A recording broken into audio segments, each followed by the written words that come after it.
trust. I mean, there was a lot of distrust between the forwards.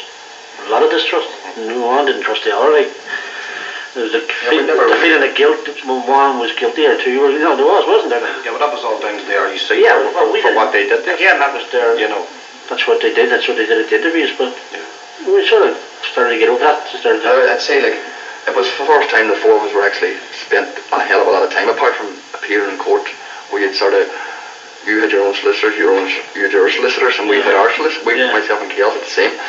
But you never really actually. But I think when we came down here, you sort of realised, Jesus, them two boys or whatever, Stevie and Mickey, we're all the same. Like, we're just as innocent as I am, and you could see what they were going through, and we were going through exactly the same. It doesn't change our names, but we were well aware that we could have been picked up at any particular moment. We're definitely kind of worried. For the first week we were here. Yeah, we were maybe extradited back. But we always clung on to the hope that someday this would be all sorted out. Like, who would have thought in the wildest dreams it would have taken 18 years to sort this thing out? We're saying sort of how long do we reckon we would be actually on the run?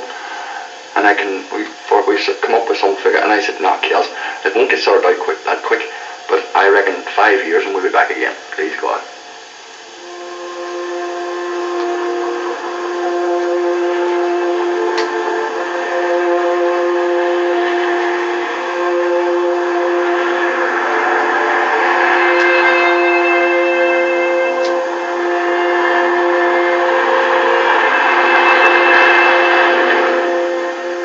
From Mayville, the four moved again to a house 20 miles from the border, an isolated former Coast Guard station.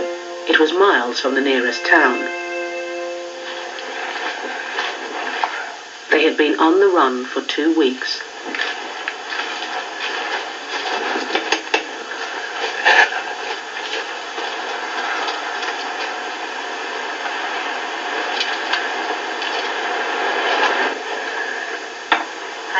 How are you doing? I left a pair of socks here a few years ago. 20 years ago. How are you doing? Jerry McGowan. How are you doing? Hi, Jerry Kelly. Hello, how are you? You're very welcome. Thank you. Wait, we'll come around. Sure, come on in. Actually, there's my phone just going. Do you mind if I answer? Go ahead. So do you want to go ahead and have a look around? Don't mind. Don't fuck away. You're very welcome. I thought it was a bigger room. It was. A lot of lettuces. Yeah, because we used to lie that way, and there was a room behind us. Yeah, we used to lie. The room stretched back here, and you could see the stairs. There was a set of stairs over in the bottom corner. Right, yeah. Timber stairs. And you could go up one stair and down another, couldn't you? We laid the blankets or sleeping bags or something along the fire here, with the fire still going, and we fall asleep together lying on the ground. we were hard and terraces. The house was such a big house, and we were afraid of the dark. We were afraid to sleep upstairs. We were just afraid of it. And we'd wake it up, and then you'd imagine you'd hear sounds. And because it's just so away from everything. I think definitely we felt a lot safer down here than we probably would have on the main streets of Mayville, So you did get that sense that you were away from everything, like. I hated going down to get the milk. Your mind won't. He knows we're up there. Yeah. What do we do here? Like, I always remember that. I hated going down to get the milk. You watch these plays or whatever, documentaries or something, what did they do? And you step outside the front door, next thing the SAS appear from everywhere, and you're nabbed and gone. It was just that fear going out into the darkness, that you were better off in here and not out there, sort of thing. Yeah.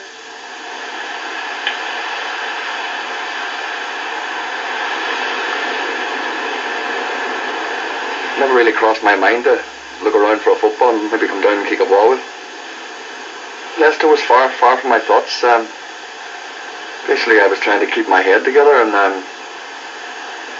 trying to figure out where things all went wrong. Like when I was out in Bale, I was trying to keep my soccer career going, and I was playing semi-professional football over in up with Coleraine, who would be sort of just outside of Belfast, and they were sort of a loyalist supported team, but there were 4 or 5 lads from Derry who played with them.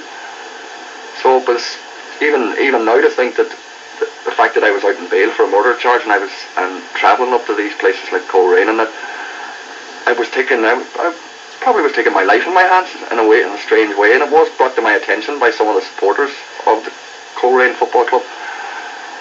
Very subtly, it was said, even on the streets, some of them approached me and said, look, don't forget McGowan, we know who you are.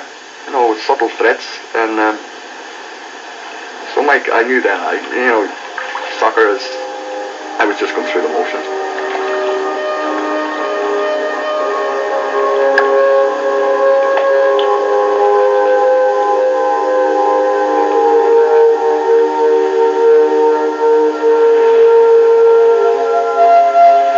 For the first few weeks, they were constantly on the move, but always stayed close to the border. To avoid the temptation of sneaking back into Londonderry to visit their families, they made the decision to move 170 miles further south to Dublin. Before leaving, they had a get-together to say a final farewell to family and friends from Derry. The night before we went to Dublin, we were going to spend our last night at this dinner dance with people who were travelling down for Derry, a few bus loads of them. So this was how we prepared to go to the dance. And we came across here.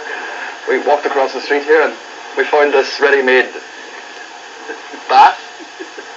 So we had our little sachets of Head and Shoulders shampoo. We proceeded down here. We actually stuck our heads into the sea.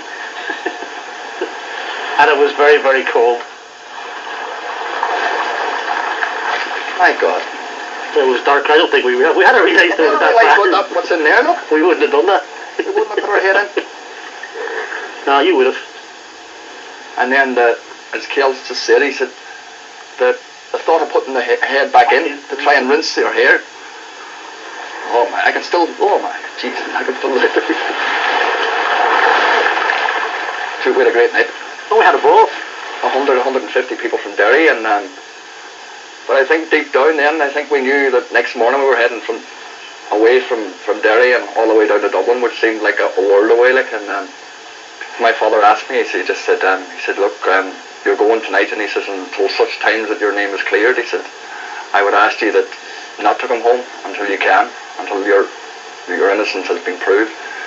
And I said, and I was I suppose I was wondering why, but he answered it for me. He just said, it'd be too hard for your mother to take.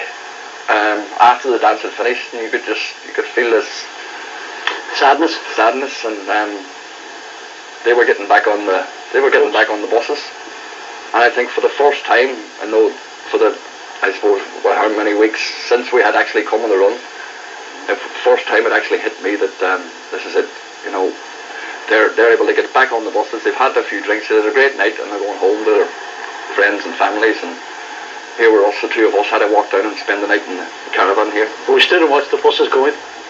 Yeah. And we waited until the very last wave until.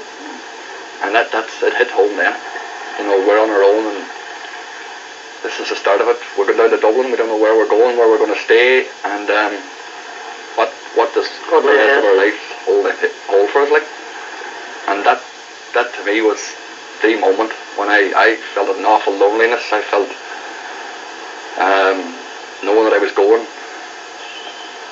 just hit home that night.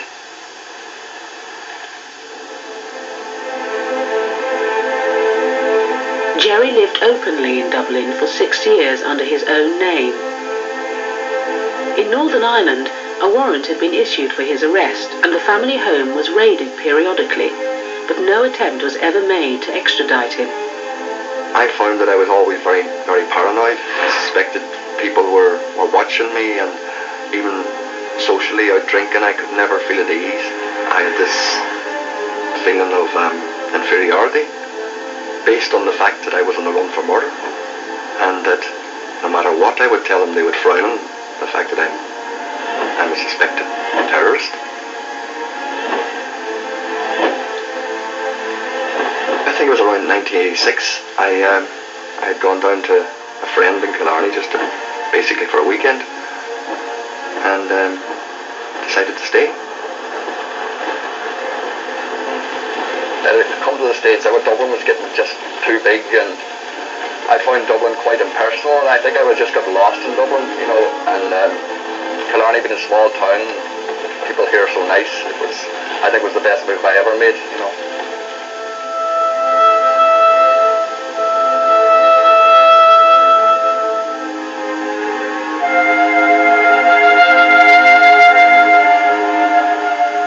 Months after arriving in Killarney, Jerry became head waiter at the Lake Hotel.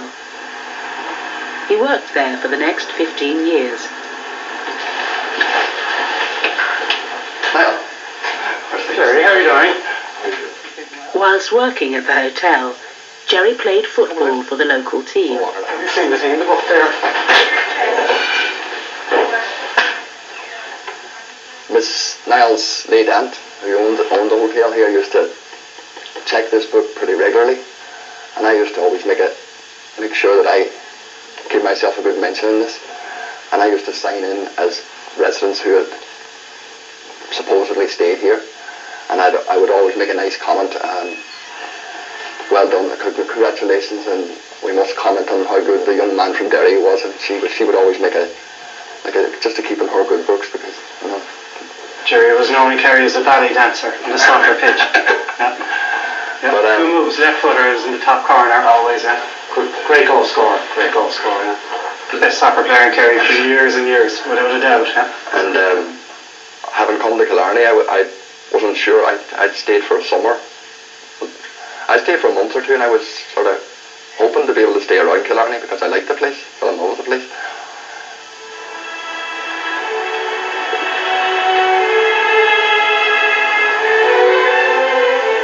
Jerry had been in Killarney for 3 years when he met and fell in love with a local girl, Julie Payne.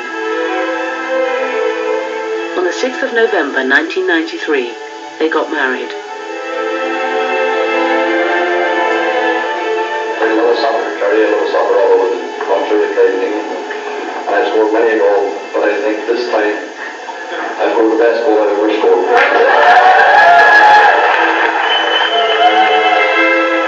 Before Jerry married Julie, he had to tell her the truth about his past. They told me the story over a cup of coffee. I suppose about 2 o'clock in the morning, was it? Yeah, probably too many Guinness in me or something. So. I nearly died. The first word you get, I'm on the run for murder. I thought, oh my God, who's your man? So it kind of went on from there, and I listened to the whole story, and we got on with it, didn't we, really? We did, yeah, but and then we went on told sort anyone though? of course, as a relationship progressed, then you're sort of saying, well, you know, we got engaged, and you're sort of discussing if you're planning to get married and what It was always a secret though, wasn't it? It was always horrible. Always, yeah. To this day, I know that I don't think my mum and dad would have let me marry Jerry if they'd known at the time without it all being cleared.